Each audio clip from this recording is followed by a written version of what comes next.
Man. Wolf Man. Guys, I'm going to be talking about the top 5 James Bond tuxedo guns that aren't a Walther PPK, but I've got a couple other Walthers for you. Let's get into it. So guys, I'm going to be doing a bunch of top 5 lists. So I'm going to go through the history chronologically of all these pistols. I've done a lot of research, and stay tuned till the end. I'm going to talk about some of my favorite James Bond movies and some of the worst ones to avoid. Wait, what's that? An evil organization of elites trying to control the world? Who is that? Maybe it's the Fourth Reich. Karl Schwab? Or maybe it's George Soros. The world is not enough for men like that. But luckily, there's double O's. Let's get into it. Now remember guys, this is the top 5 James Bond tuxedo guns that are not a Walther PPK. I would love a Walther PPK SSD in 32, but we're going to be going more than 32. If you are a 32 lover, look at Hydroshock Deep. I just did a video giving the organic gel data on the Federal Hydroshock Deep, the actual test data from Federal in heavy clothing organic gel, and in 32 H&R Magnum as well. And I sent it to my friend Gunsam to test out this and 2 other hollow points in 32. So make sure to check that out. So until Walther sends me a PPK-S in 32, maybe the SD version, the first one on our list is this Pistolet Makarova. The Pistolet Makarova was first accepted for duty use in Russia in 1951, designed by Nikolai Fyodorovich Makarov. It was used in the opening credits briefly in Octopussy in 1983. Then, in 1995's GoldenEye, we saw it being used by General Arkady as well as Natalia Simonova. Guys, I'm going to work on my lighting and pause you right there for a second. I'm going to stick with the spy lighting a minute. I kind of like it. This is a double action, single action Russian pistol, 8+1. Here, we're empty and clear because you can see that. Little heavy but smooth double action trigger pull, and then as it reciprocates, for those of you that might not be familiar, it then resets into a very nice single action pull. And what's great about this is, following the Walther PP, they put on a very drop safe, functional decocker, and it was even approved in California on drop test testing. So it's pretty safe, even though there was questions about the mechanism missing a firing pin spring on the firing pin. But anyway, in the James Bond films, you do see it again in 1997's Tomorrow Never Dies by Bond, Pierce Brosnan, as well as Vietnamese thugs. In 1999's The World Is Not Enough, you saw it by Colonel Akakevich and men at the Kazakhstan ICBM base. Bond disarm one and then fires it through the air, John Woo style, Kimbo, while breaking contact. This is supposedly be the heaviest at 28.74 ounces, but mine weighs in at a couple ounces later than that, which is awesome. 3.68-inch barrel, 1.16 wide, so it is the slimmest of the 5 we're looking at today, which is nice for comfortable concealment. 6.36-inch length, so it is also the shortest. Only 4.92 inches high, so this is an easy to conceal mid-size compact pistol. In fact, dimensionally, if you compare it on Handgun Hero, it's kind of the first macro-sized, not micro, but my favorite now, kind of the macro-sized carry guns. Now, it was a 9x18 Makarov. If you're not familiar, it's actually a larger bullet diameter than 9x17, 9mm short, 9mm Corto 380, or 9x19, also known as 9mm NATO or Luger. So it is a different bullet size, but this one is not, because this one is a real Russian, made in Russia, IMEZ factory, in 380. Luckily, Q upgraded these for Bond with adjustable night sights. Yes, extremely rare adjustable night sights, worthy of a 00, like James Bond or maybe someone just like them. Heel mag release slows you down a little bit, but we saw in many James Bond movie, just like the Walther PPK, and in either caliber here, it's more powerful than is 32. All right, let's look at the next one in chronological order. And guys, make sure to subscribe. I got tons of top 5 videos coming up. You know, have fun as I go through the history and talk about the different firearms. So next up on our list is the Beretta 84 BB. Now, the Beretta 84 BB first was somewhere around 1975, and then eventually the BB version here came around in approximately 1984. Now, it was used in The Living Daylights by one of Pushkin's KGB bodyguards. It was probably supposed to look like a Pistolet Makarova over here, but it has been on screen. Also, the 84 BB looks like that's what Michelle Yeoh's Wei Lin's was in the poster you saw in the beginning of this video for Tomorrow Never Dies. It looks like that's an 84F. And then, of course, Jinx or Halle Berry used the 84, I'm sorry, not 84X, 84F in Die Another Day, which has the square trigger guard and has a decock here.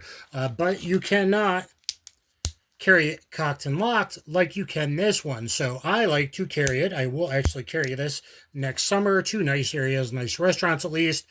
Decocked in double action for a quick draw and double action pull. And then you have a super short rapid fire reset in a single action. But, you know, if you needed to jump off of a tower and do James Bond 00 stuff, you could put the safety on, shove it back in your pants, and that's okay. What makes these great, besides the wonderful balance, ergonomics, and everything like that, is 13-round modern McGar magazines for wonderful reliability, and I love McGar magazines. Some nice lock grips. G10 might bring it up to date from the 75 to 84 era, and I think something like this, a 00, could certainly still be carrying. It has a 3.83-inch barrel, which means good ballistics for modern hollow points. This has been upgraded by Q with the lock G10 thinner grips, nice texture for better recoil control, and 6.88 length for only the shortest, 4.83 height, 1.3 width. I believe that's the shortest, maybe not, and about 23 ounces. Overall, this is really, even in modern days, a really wonderful package. Now, in the old days, some good old FMJ might do well. A lot of people say in real use in bodies, they go about 6 to 8 inches into the chest, then do a 180-degree flip, and then you basically have a full wad cutter going through at that point, you know, around that lung heart area. But hitting ribs, you can have bone deflection from that ogive. Q might have updated them with some high-velocity, lightweight ammo, such as this, which you can see Gunsam test, and nowadays something like a Federal Punch or Hydroshock Deep makes me secure enough in a long-barreled pistol like we're showing today for modern defensive gun use and 00 needs, baby. All right, let's get to the next one. All right, guys, once you get to the Timothy Dalton, Pierce Brosnan area, everyone has AK-47s and Uzis and MAC-10s. So you might not move up to 9mm yet because you need the thinness from here to here, where all these 380s you've seen are much smaller and better to conceal in a tuxedo. But he might move up to 15-round capacity here with the Bursa Thunder Plus. Now, the Bursa first came about in 1995 when 2 Italians that used to work for Beretta moved to Argentina, and they basically mixed the PPK and the Beretta 84 series. People don't really realize that. So we got the decocker safety of a Walther PPK there. But this one isn't the typical 3.5-inch barrel. We got a 4.25-inch threaded barrel for all your silencer needs. And yes, I said silencer, you pedantic fucks, because Maxim invented the muffler for automobiles in 1900, and his patent for the silencer, as it says in his patent, in 1909. So yes, a silencer or a suppressor, which we know, of course, is very handy for double O's. Again, 15 plus 1, 3. We got a 4.25-inch barrel, so nice ballistics here. You're going to pretty much guarantee hollow point expansion, even with some of the cheaper hollow points that he might have to source around the world.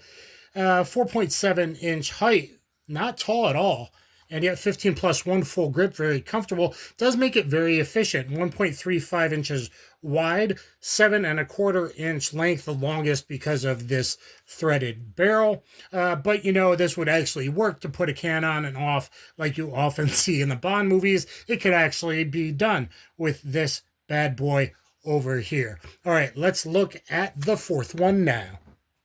And here's a question for you. If you were a working double O, as many times as guns get hit out of your hand and fall off of buildings, spaceships, etc. and so forth, maybe you'd have a dual shoulder holster like this to carry 2 pistols. Or if you're going to carry 1 pistol, maybe you'd carry a nice fixed bladed knife, since it's this Walther P99 knife. Because next on our list is the Walther P99, which you see here. I am breaking out the OG. Yes, Generation 1 ski hump, green frame, very rare Walther P99. Now it looks a little bit different, but pretty close to the movie poster, huh? A little bit different because the one used on Tomorrow Never Dies, the Umrex owner that had just bought Walther, really wanted to push new stuff, really wanted to push their new prototype pistol. So he hand-delivered a prototype P99 to, gravity sucks sometimes, to Pierce Brosnan for Tomorrow Never Dies. So you famously hear him say, the new welder. I asked you to get me one of those. Which is awesome because it's really the first, like, functionally up-to-date fighting pistol that there was in any of the Bond films, and really, it should come back. It's still a favorite of mine, even over more modern stuff. It was the first to have interchangeable backstraps. We have a fairly okay pebble texture here, just like you saw on the knife. Now, what makes this, and we are clear and empty, what makes this extra special is this has what would later be called the AS, or anti-stress. So it is a very light striker-fired trigger, but as you see, the trigger is all the way out there, so you have a longer, safer, double-action striker trigger pull. When it reciprocates, you saw the DA heavier pull there. When it reciprocates, now you have this wonderfully short assisted forward reset that is still one of the very, very best and fastest to shoot. All right, now, like I said, maybe he needs to shove it in his waistband really quickly to jump and do James Bond things, or, you know, hop on a wire and slide down. Well, all you have to do is do a tiny little press check there, like you see in Casino Royale, which he does in the car, in the DB. So all you have to do is that, a typical press check, very, very slight, and it resets the trigger back to that longer, safer double action trigger pull. If you were in single action and for whatever reason you wanted to, you can also decock fully to a long, heavier double action trigger pull, but that also gives you restrike capability if you had a bad primer. So very ergonomic one of the very first of the era. This is an actual, you won't even see many on YouTube, Gen 1. Now this is in 40. You don't have the weight saving slide cuts here, so they could use the same recoil spring assembly. But collector wise, I think I'm pretty happy with my green frame Gen 1 ski hump, and there's some other differences here with the trigger and possible takedown assembly issues between this and a, Gen 105, Gen 2, whatever you want to call it. But I think collector-wise, maybe something like this would have done James very well. Though, guys, it's not like video games. If you sneak up behind someone and shove them between the third and fourth vertebrae, even with your hand over their mouth, it tends to be a bloody affair, like the where they kick and scream in bathrooms or in stairwells, like in Casino Royale. So I'm not going to tell you how to really do it, but to be a little bit less messy. But the P99 did serve and should be serving James Bond still, in my opinion. Let's look at number 5. Before number 5, quickly on the specs: 24 ounces and 9 millimeters, 7.1 inches length, 7.3 longer barrel in 40. Tallest at 5.3 inches. So this is actually quite a bit harder to conceal for a 00, admittedly. So 5.3 inches high, 1.3 inches wide. And now we'll go to number 5. And do you guys know what this one is? This is the fairly rare nowadays and unheralded and forgotten about WALTHER PPK SC, which WALTHER, you guys put two of my unboxing videos of PPQs in your playlist. I would really like to get T&Es from you. Maybe that PPK SSD would serve my purpose as well if I had to do some James Bond quiet stuff. But the PPQ subcompact didn't come out until 2018. It is 10+1, as you see here. I put the extra base plate on so I can get my pinky on it. So for a big muscular Bond, like a original Daniel Craig in Casino Royale, you could conceal this really, really well. Even more so if you wanted a flat base for 10+1 of 9mm with a 3.5-inch very fast quality polygonal Walther barrel. What's great about this is Bond always carries at least one reload, right? Modern day, maybe you'd be carrying 2, but one reload here of 15 does make the PPK SC a very viable actual fighting pistol with good hollow points like HST or punch from a fast 3.5-inch barrel. You have a very fast, nice, light, short reset trigger that originally came on the P99. This is actually a fully cocked striker fired pistol and the most modern of the bunch, though I think the P99's amazing. And there was a P99 subcompact after that, but I can't really afford the very few that show up here and there, maybe someday. But the PPK SC would be serving Bond really, really well. Let me know what you guys think. This one has upgraded night sights, of course, from Q, and the ability to transform from a very small PPK S size pistol here, but 10+1 on 9mm, and then that 15 reload means you actually would have a chance with really high skill against bad evil doers like those organizations WF, UN, who that I was talking about earlier in the video, CDC. So maybe a modern 00 would carry something like this. So anyway, guys, I hope you guys enjoyed it and a little bit of the specs and the history on these pistols spanning from 1951 with the pistol at the Makarova, with really extremely rare stories to tell with these adjustable night sights. A Beretta 84 BB, which, like, oh my God, 300 was the most beautiful condition, nice pistol I've ever seen. And I just think it is Like perfect size weight for everyone with the smaller grips for female shooters, etc. If you want to kick it up in capacity and do some nice LARPing with the Bursa Thunder and Thunder Plus, the Thunder Plus here, and with the threaded, you can actually find them pretty cheap. With the P99, well, they're expensive, even for a Gen 2. And this is a Gen 1, homies. But you can still occasionally find decent prices on the 40s. A 9mm, I would certainly love one of those final editions, Welter, and at least send me a new recoil spring assembly. You said you had none, but on the Gen 2s at least, they were the same between 9 and 40. They just made the slide thinner, lighter. They shaved it, as you see on the James Bond Tomorrow Never Dies poster that we started this with, and then the PPQ subcompact. Please let me know which one of you is your favorite down below. I did a lot of research on this. Maybe I'll do another video on how the world totally is just like the James Bond movies, that certain did things just like Spectre laid out in the movies.